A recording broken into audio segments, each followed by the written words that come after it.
mga gustong umorder guys, message nyo lang kami sa aming Facebook page and other social media platforms. Thank you.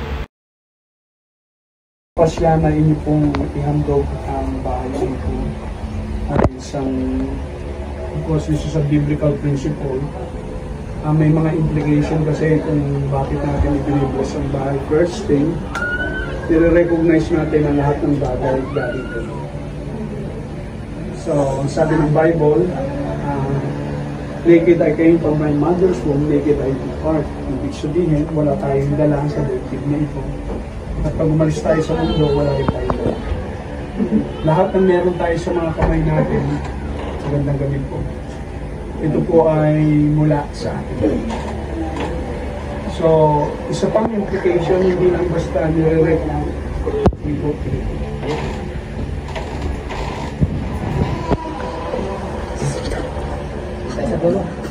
Mag-pray po muna tayo, no?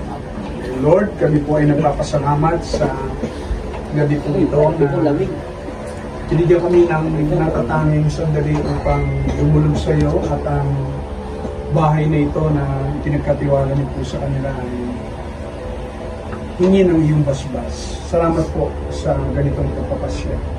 Bago kami tuluyang magpatuloy ay nais namin marinig mula sa salita mo ang mga katotohanan sa likuran ng lahat ng pag-aalay namin at pag-dedicate namin ng bahay. Salamat po, ito pong dalangin namin sa pangalan ng ating Panginoon Jesus. Amen. Okay, magandang gabi po sa Bugarin family. Kadungo, tama ba? At Mayon, at Amaka. Praise God. First ay masaya kami, kapitbahay namin kayo. Amen. Welcome po. Saan po ba kayo galing? Dulong Tangke po. Taga-Dulong Tangke kayo? Opo. Diyan ba sa nasunog? Opo. Kilala niyo ba ako? Ako yung nagpagawa ng kalsada. In City. Daan sa ilalim ng tubig. Sa likod. Sa may likod po. Katulong ko yung mga Koreano na siya.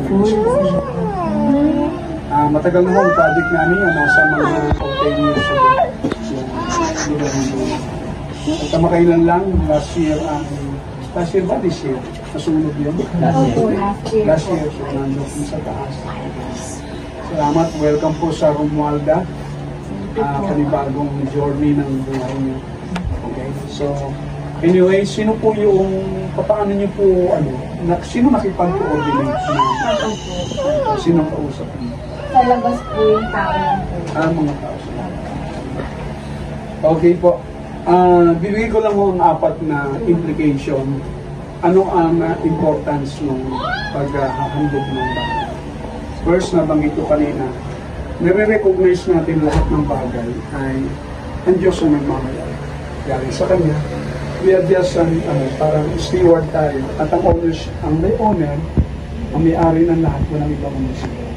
Kaya pag alis natin sa mundong ito, wala tayong madadala dahil nung isinilong tayo sa mundong ito, hubad tayo, wala rin tayong dala. Alis tayo, walang dala. So, ano implication? Ito po ay pagkilala nyo na ang bahay ay blessing. Kaya siya. Pinagkatiwala sa inyo. Pangalawa, pagka tayo nagde-dedicate ng bahay, we are inviting the blessings of God. Kasi i-bless natin ito, itong lugar na ito, itong mga kapitbahay, hindi natin alam kung ano yung meron. Pero naniniwala tayo, once na ibinigay natin ito kay Lord, yung kamay ng Lord, yung protection ng Panginoon. Ano sa bahay ng Panginoon? At ang bukas na langit, yung open heaven, sa inyo nakatingin. Layo tayo ng Panginoon sa mga masamang loob. Kabi-kabila ho rito ang mga manluloob, ang manakaw. Kaya of course, kailangan din natin ng part natin para ingatan natin yung lugar natin. Diba? So, salamat kami sa simbahan. Nadali na rin kami. Ang nakuha yung wire lang naman sa labas ng church. Yung pinakagarahe doon, yung garahe. May wire doon, pero never na looban ng simbahan. So, kahit na ano pa man, meron pa rin kami pag-iingat na ginagawa. So, ingatan mo natin ito. Of course, pag pinag-pray natin ito, ang mata ng Lord ay nakatitig sa lugar. He will send an angel na magbibigay protection. Okay? So, yan yung mga implications. Pangatlo ay ang implication na ano yung rooftop, diba? Nakakita ko rin ito habang ginagawa. Mukhang talagang minadali. Ano?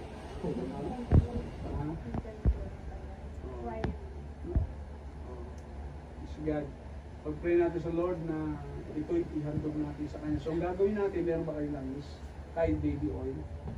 Mantika po. Ano baby oil ka tayo? Exotic. Wala. Shaira. Walang baby oil. Okay, anyway, walang problema raw. Ipuin na lang natin lahat ng bawat bahagi. Yung iba ho ay sa baba, okay, sa labas, sa pintuan. Kakalat po tayong lahat. In 10 minutes o 5 minutes kapag nakababa na kayo, balik uli kayo rito at magpe-pray po ako dito. Okay? So kung pwede ba yan kahit kayo tumayo? Yung iba sa CR, yung sa pintuan, basta doon lang kayo kahit hindi nyo naririnig yung pray ko. Up. At Lord, matapos namin ihandog sa iyong bahay nito, i-bless nyo nga po ito, Panginoon. Mula sa araw na ito, sa sandaling ito, Panginoon, itititig mo ang iyong mata sa pamilyang ito. Binubuo nila, Panginoon, mula sa pinakabata hanggang sa pinakamatanda. At i-grant nyo ang desire ng kanilang mga puso, Panginoon. Lord, sa pagkilala nila na ang biyayang ito'y mula sa inyo, palaguin nyo, patuloy pang mag-multiply. Panginoon, i-bless nyo ang hanap buhay nila. Panginoon, at ang bawat isa sa kanila na may mga trabaho sa iba't ibang lugar, paglabas at pagpasok nila, Panginoon, iingatan niyo po sila. I-bless niyo mga estudyante, mga bata, ilayo niyo sa sakit at karamdaman, balutan niyo siya ng iyong kapangyarihan. Higit sa lahat, lumikha ka sa puso nila ng isang pananampalataya at relasyon sa iyo, Panginoon. Nangangkin namin ang kaharian niyo ay maghari, bumaba sa lugar nito sa mga pamilyang ito, Panginoon. Bless niyo po sila, pagpalain niyo po. Hinihingi ko po, O Diyos, ang kagalakan, kapayapaan, kasaganahan, kalusugan, Panginoon. At higit sa lahat ng Diyos ang tagumpay na hindi pagkaloob niyo sa pamilya nito. Marami pong salamat, Ama. Nagtitiwala kami sa inyo, inihandog namin muli sa inyong mga kamay. Basbasan niyo po ang tahanan ito mula sa bubong hanggang sa pinakapundasyon. Sa bawat sulok ng lugar na ito, hahawakan niyo po, Panginoon. Sa pangalan ng Ama, ng Anak at ng Espiritu Santo, biyayaan kayo ng Panginoon at ibuhos niya ang kanyang masaganang pagpapala, habag, kaawaan, at ang kanyang kapangyarihan sa lugar nito. Ito po ang aming dalangin, Panginoon, sa pangalan ng ating Panginoong Hesus.